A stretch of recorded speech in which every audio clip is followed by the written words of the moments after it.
नमस्कार दोस्तों, आप लोगों का स्वागत है हमारे इस ब्लॉग में। और इस ब्लॉग में हम आप लोगों को अपने खेत दिखाएंगे धान के। ये पीछे जो खेत है ये सब हमारे ही खेत है, यहाँ से लेकर के वहाँ तक जहाँ तक आपका नज़र जाएगा। और इससे आगे जो खड़ा हुआ है वो उसमें गन्ना खड़ा है। और धान की फसल बिल्कुल पकने के लिए तैयार है, बिल्कुल पकने पर ही है, समझ लो ये 10-15 दिन में कट जाएगी। और धान के बाद इसमें हम लोग गेहूँ बोएंगे। और चूँकि हम लोग उत्तर प्रदेश के हैं तो यहाँ पर गन्ने की फसल बहुत अच्छी होती है। सबसे ज़्यादा गन्ना लोग बोते हैं, दूसरे नंबर पर गेहूँ आता है, तीसरे नंबर पर धान आता है। फिर उसके बाद में सरसों और अन्य कुछ फसलें भी हो जाती हैं। ये देखिए, ये सब धान की फसल खड़ी है और धान लगभग पक गया है। 10 से 15 दिन में ये कट जाएगा। और इसके बाद में खेत की जुताई होगी और उसके बाद इसमें हम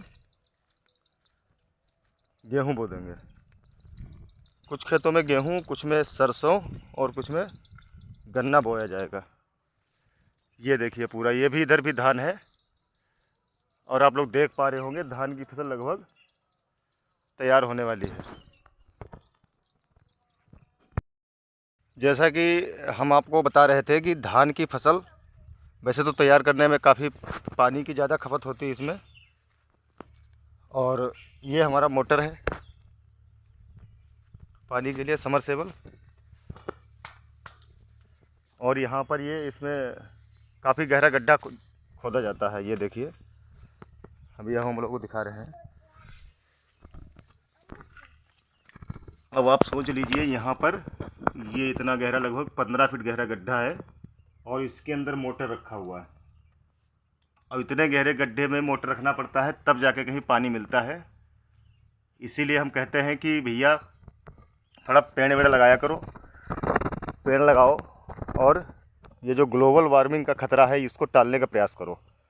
जितने अधिक पेड़ आप लोग लगाएंगे उतने ज़्यादा जो वातावरण है उसमें ठंडक आएगी। और जो ग्लोबल वार्मिंग से पृथ्वी को संकट आने वाला है, सबसे ज़्यादा संकट आने वाला है भूजल स्तर पर। जो हमारा जल स्तर है पानी का, वो नीचे जा रहा है।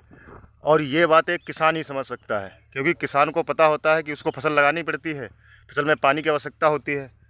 तो पहले हमारे यहाँ पर क्या होता था, पहले यहाँ पर इंजन हुआ करते थे, इंजन से पानी ऊपर ही पंखा रख करके उससे निकाल लिया जाता था पानी। लेकिन धीरे धीरे यही 10-15 सालों में पानी का जो लेवल था वो नीचे की तरफ चला गया है।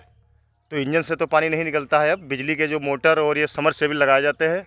और इस समरसेबिल में काफ़ी गहरा गड्ढा खोदना पड़ता है, जैसा कि भी आप लोगों को दिखाया हमने। मोटर के लिए 15 फीट गहरा गड्ढा खोदा गया है यहाँ पर।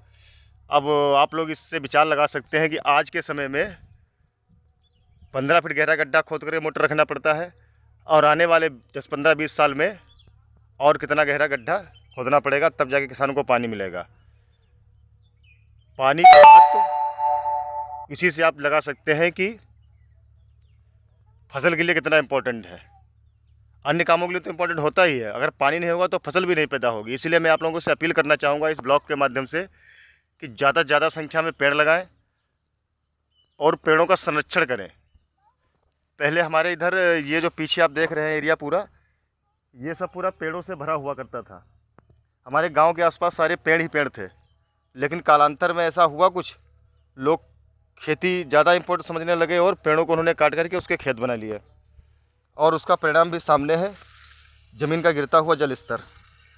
और आने वाले समय में और ये कितना नीचे जाएगा ये हम तो अंदाज़ा लगा सकते हैं। केवल अभी 15 फीट नीचे गड्ढा खोदना पड़ रहा है और बोरिंग का जो गहराई था वो भी ज़्यादा बोरिंग करनी पड़ती है। तो भैया हमारी अपील है आप लोगों से इस मामले में कि ज़्यादा से ज़्यादा पेड़ लगाओ